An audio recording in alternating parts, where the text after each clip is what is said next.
Hi friends, welcome to this YouTube channel. This is second part of lecture 13. In this lecture, we will calculate the various parameters for one-phase half-wave uncontrolled rectifier with R load. So, before starting the calculation of parameters, I will tell you the basic concept of average and RMS value. Suppose this is waveform of a function that is V. And time period of this function is 3. Okay, this is time axis. Now I have to calculate the average value of this waveform. So what will be average value? So here in this waveform there are three areas. These two are positive areas having amplitude 2, and this is one negative area having amplitude -1. So to calculate the average value, first we have to calculate the net area. What is net area? That is this positive area, that is 2 into 1 plus 2 into 1. So this is time period 1. That's why this area is 2 into 1. And this positive area is also 2 into 1. So add the positive areas. That is equals to 2 plus 2. And subtract this negative area from this positive area. So we will subtract this negative area, that is equals to 1 into 1, that is equals to 1. Now this is net area. Okay, now if we divide this net area with time period t, that is equals to 3, then we will get the average value of voltage, that is equals to 1. 2 plus 2 4 minus 1, that is equals to 3. 3 by 3 equals to 1. Now if I have to calculate the RMS value of this voltage V, then what I have to do? First I will square this waveform. So when I square this waveform, on squaring this rectangular block, I will get this rectangular block.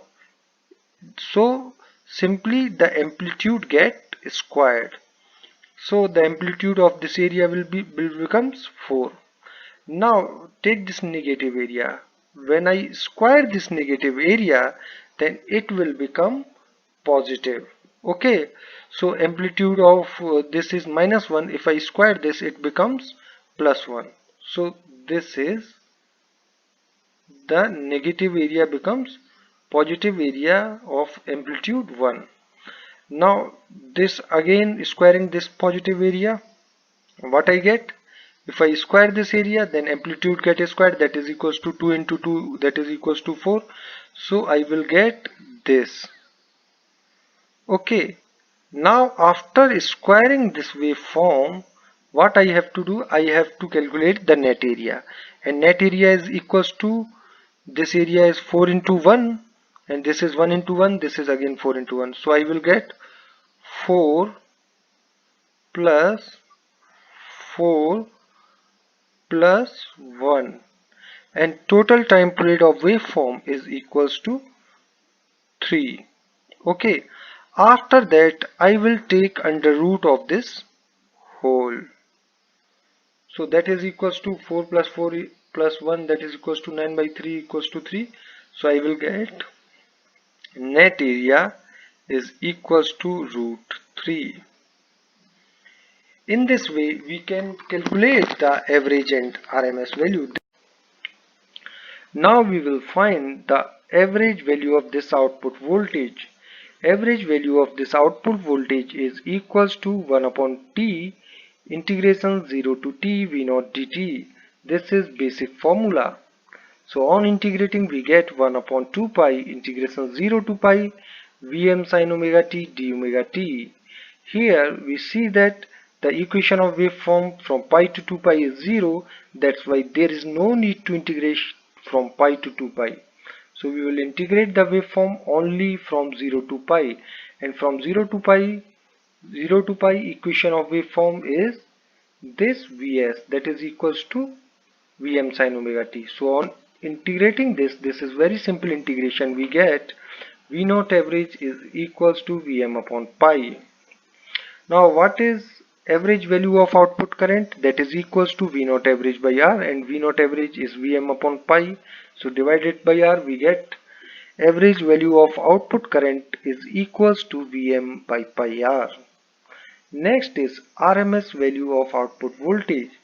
This is basic formula of RMS value, that is equals to under root 1 upon 2 T integration 0 to T V naught square d omega T. Here the equation of output voltage from 0 to pi is Vm sin omega T, and from pi to 2 pi it is 0. That's why there is no need to integrate. We will integrate only from 0 to pi. So on integrating we get 1 upon 2 pi integration 0 to pi Vm sin omega T square d omega T and under root of whole. So on calculating this we get V naught RMS is equals to Vm by 2. And what is RMS value of output current? That is equals to V naught RMS by R, and we know that V naught RMS is equals to Vm by 2. That's why I naught RMS is equals to Vm by 2R. This is voltage step load. As I already told you, all the resistive and RE type loads are called voltage step load. Why they are voltage step? Because in this case voltage and current waveforms are similar. Here we can see that these two waveforms are similar. That's why this is a voltage step load. And this is a uncontrolled rectifier. Why it is uncontrolled? Because in this case we get fixed DC for fixed supply voltage. Why we get fixed DC? Because we cannot control the output voltage, because diode is an uncontrolled device. We cannot control the turn on of a diode. That's why diode rectifier circuits are called uncontrolled rectifiers. Next is this is one pulse converter. Why this is one pulse? Because from 0 to 2 pi, that is time period, okay, we get only one pulse of output voltage. That's why this is one pulse converter. Or all the half wave uncontrolled rectifier circuits are one pulse converter.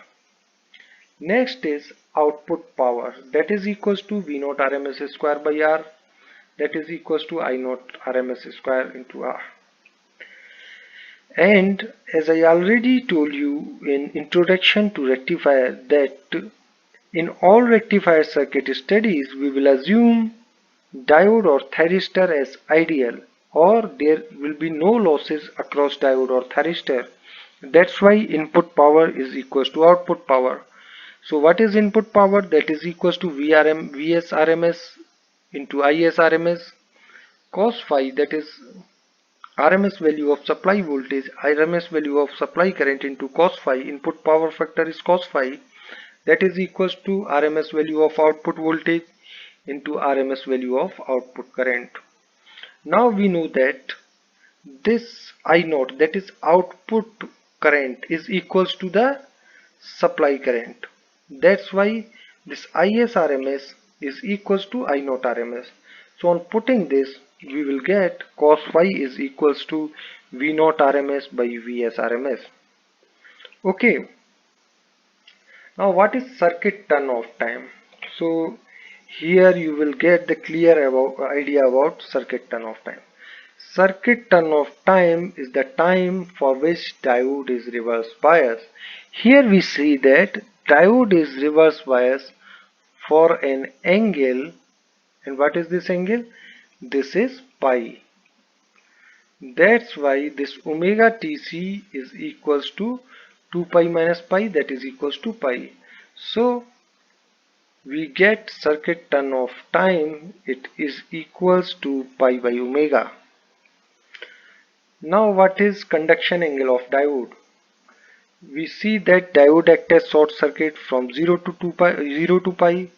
Okay, from this time period from 0 to pi, diode acts as short circuit. That's why the conduction angle of diode is pi. Next is excitation angle beta. Beta means the angle up to which we get current, and we can clearly see here we get current up to pi. That's why beta is equals to pi. Next is peak inverse voltage. It is the maximum reverse voltage that appear across the diode. Okay, so here this is the reverse voltage that appear across the diode, and the maximum value of this reverse voltage is Vm. So peak inverse voltage is equals to Vm. Here we will not take the negative sign because this negative sign is included in this term inverse. So what is peak inverse voltage? It will be equals to Vm. That's all about this video. I hope you like this video. Thank you. Jai Shri Ram. If you got the knowledge and concepts from this video, then please like the video and subscribe the channel.